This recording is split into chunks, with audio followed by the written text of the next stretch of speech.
There are many of us that feel that silver just can't seem to catch a break. Well, with the latest news about silver that we're hearing now, well, it's no surprise. But we'll talk about that and the good news for gold in this video as we explore.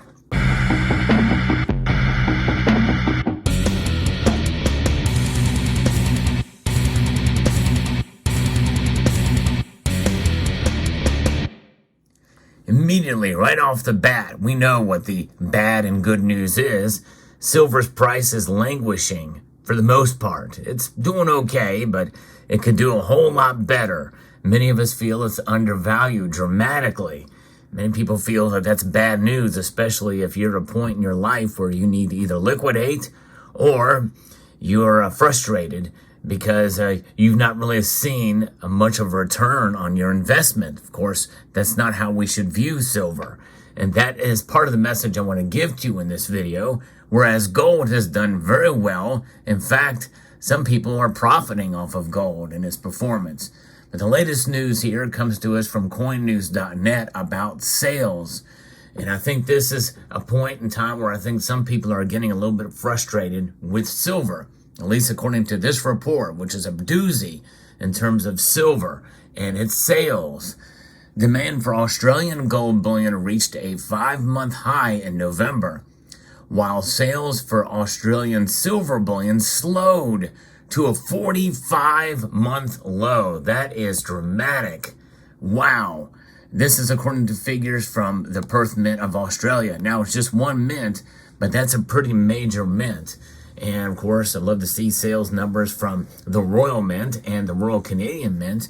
If you want to know figures from the U.S. Mint, which is going to probably hold a lot more weight, certainly stay tuned to Silver Wolverine's channel. He does a lot of the numbers there, but once in a while I'll cover those figures too. But my guess is probably sales of silver are probably down a bit, coming November and heading into the holiday season anyway. But to see gold's sales up is because of a lot of the buzz of its high prices. People want to get in with gold, and I think that's what we're seeing here, folks. People are excited about gold and not so much silver. Although there's another message I want to send to you later in this video, so stay tuned about that. The Mint's bullion sales were impacted by the month's upward movement in precious metal, with LBMA prices rising 1.9% for gold and surging 7.8% for silver. So that's kind of interesting. We've seen silver's price surge, I guess, by a percentage more. So the Mint's total November sales for gold coins and gold bars amounted to 53,520 ounces, making the highest monthly figure since June.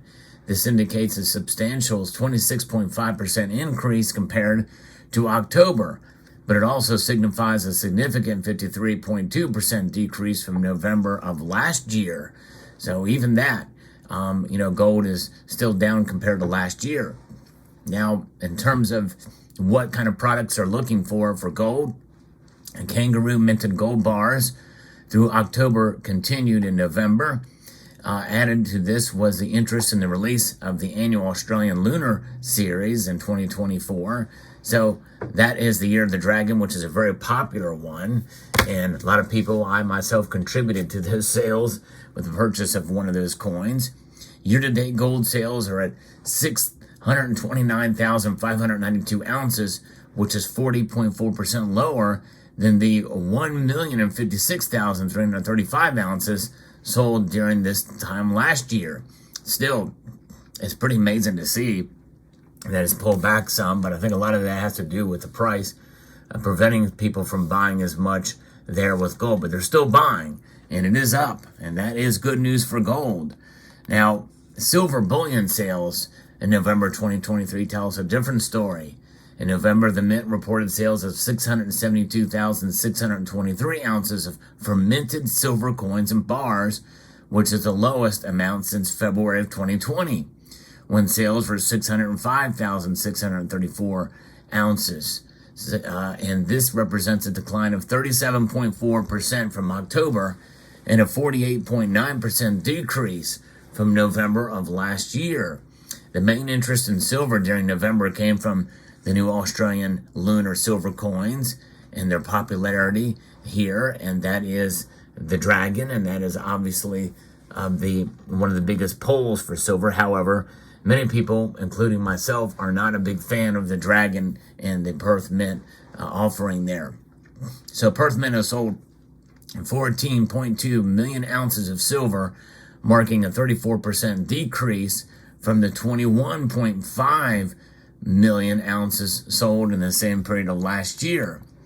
And so this is bad news for silver. Now, the thing is some of it very well could be some of the stuff that I've talked about here, but other things you have to understand too is, if an item is not really performing and it's not really exciting, people just kind of, they go to where the excitement is. I think that's one of the reasons why a lot of people are buying cryptocurrencies, and Bitcoin is kind of seeing a resurgence again. And I think that's something that is profound. Obviously Bitcoin, you can't touch it. It's just, but to say you have it, a status that you've got this many Satoshis or what have you, well, that's going to be something that people are going to be excited about. It's a status symbol. Whereas gold and silver, especially silver, is not all that exciting these days. But folks, this is the time, I think, when it's not exciting, when there's not as many people buying it. Premiums decrease during these times, typically, which means that you can find bargains for silver. This is the time to probably accumulate when it's unloved and when the price is lower. Look for those dips. Obviously, this kind of advice should be, understood that you do it based off of your own financial ability. Being fiscally responsible is key. That's part of what makes gold and silver stacking what it is. It's about financial and fiscal responsibility. We hold and when we exercise that in our own lives and be a sort of a community of savers, that's what it's about. It's about saving. It's about stockpiling, just in case. It's the worst case scenario. And the times to do that, just like would be the case to have insurance when everything is going fine. You still carry your insurance, right? And that's how you should view gold and silver. Think about it as a discount on your insurance. When the prices are low and you have lower premiums, that's the time to buy. You buy it when it's unloved by most everything else. I think it was Warren Buffett who said that.